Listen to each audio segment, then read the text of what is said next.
2026년 2월 13일 금요일, 오늘 글로벌 시장은 각기 다른 목소리를 냈습니다. 이 복잡한 신호들이 대체 뭘 의미하는지, 그리고 앞으로 몇 주간 우리가 뭘 예상해야 하는지 지금부터 같이 한번 자세히 들여다보겠습니다. 자, 그럼 본격적으로 한번 들어가 볼까요? 오늘 글로벌 시장의 핵심 키워드 딱 하나만 꼽자면 바로 차별화였습니다. 미국은 아주 강한 모습을 보여줬는데 유럽은 좀 갈팡질팡했고요. 아시아는 상황이 꽤 안 좋았어요. 지금 보시면 이 데이터가 바로 그 상황을 말해주고 있죠. 지역별로 완전히 다른 방향으로 가고 있잖아요. 도대체 왜 이런 일이 벌어졌는지 지금부터 그 속사정을 하나씩 짚어보겠습니다. 네, 그럼 도대체 왜 시장이 이렇게 제각각 움직였을까요? 그 핵심 동력들을 하나씩 뜯어보겠습니다. 일단 가장 강했던 미국 시장부터 한번 살펴보시죠. 미국 시장을 움직인 가장 큰 힘은 바로 이 숫자 2.4%였습니다. 예상보다 인플레이션이 빠르게 잡히는 모습이 나오니까 투자자들 입장에서는 이거 뭐 골디락스 아니냐, 경제가 너무 뜨겁지도 차갑지도 않은 딱 좋은 상태라는 기대감이 확 살아난 거죠. 이렇게 인플레이션이 둔화되니까 연준도 금리를 가지고 서두를 필요가 없어졌습니다. 현재 기조를 그냥 유지하면 되거든요. 이게 바로 미국의 안정적인 제도 자체가 얼마나 큰 자산인지를 다시 한번 보여주는 대목입니다. 시장이 믿는 구석이 있다는 거죠. 자, 여기서부터가 정말 흥미로운 부분입니다. 이번 주 AI 시장에서 아주 의미심장한 변화가 있었거든요. 한번 보시죠. 이제 시장은 우리 AI 합니다라는 말만 믿고 투자하지 않아요. 그래서 진짜 돈을 버느냐, 이걸 따지기 시작한 겁니다. 지금 보시는 것처럼 어플라이드 머티리얼즈 같이 확실한 실적을 보여준 곳은 주가가 폭등했지만 반대로 어설픈 전망을 내놓은 기업들은 시장에 갇혀 없었습니다. 이런 AI에 대한 관점 변화가 시장에 엄청난 변동성을 가져왔습니다. 이런 갑작스러운 움직임을 분석할 때 저희 같은 퀀트들은 가치 같은 모델을 쓰는데요. 쉽게 말해서 나쁜 일은 한꺼번에 온다는 것처럼 시장의 충격이 몰아서 오는 경향을 분석해서 앞으로의 변동성을 예측하는 도구라고 보시면 됩니다. 자, 그럼 이제 유럽으로 한번 가볼까요? 유럽 시장은 그야말로 두 개의 세상으로 딱 갈라졌습니다. 이 차트 하나가 지금 유럽 상황을 전부 말해주고 있습니다. 보세요. 영국은 0.42% 오르면서 강한 모습을 보였는데 프랑스는 반대로 0.35% 하락했죠. 완전히 다른 길을 간 겁니다. 프랑스가 왜 이랬냐? 바로 명품주 때문입니다. 특히 로레알이 중국에서 장사가 잘 안 된다는 소식에 주가가 4.6%나 빠지면서 지수 전체를 끌어내린 거죠. 그만큼 유럽 명품 산업이 중국 소비에 얼마나 민감한지 보여주는 대목입니다.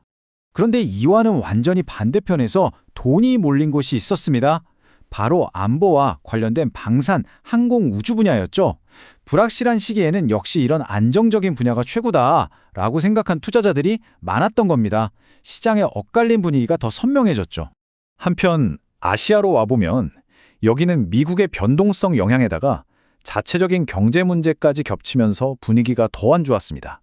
가장 큰 문제는 역시 중국 부동산이었습니다. 새 집값이 작년보다 3.3%나 떨어졌다는 소식에 투자 심리가 그냥 꽁꽁 얼어붙어 버렸습니다. 이런 중국발 악재 때문에 한국 시장도 힘든 하루를 보냈습니다. 코스피 지수는 결국 하락 마감했는데요. 재밌는 건 삼성전자는 오히려 1.5% 올랐다는 겁니다. 차세대 HBM4 칩에 대한 기대감이라는 아주 강력한 호재가 있었기 때문이죠. 시장 전체는 안 좋은데 특정 종목은 오르는 그야말로 팽팽한 줄다리기가 벌어진 겁니다. 자, 그럼 오늘까지의 데이터를 가지고 2월 남은 기간 시장이 어떻게 될지 저희 퀀트 모델이 내놓은 전망을 한번 살펴보겠습니다.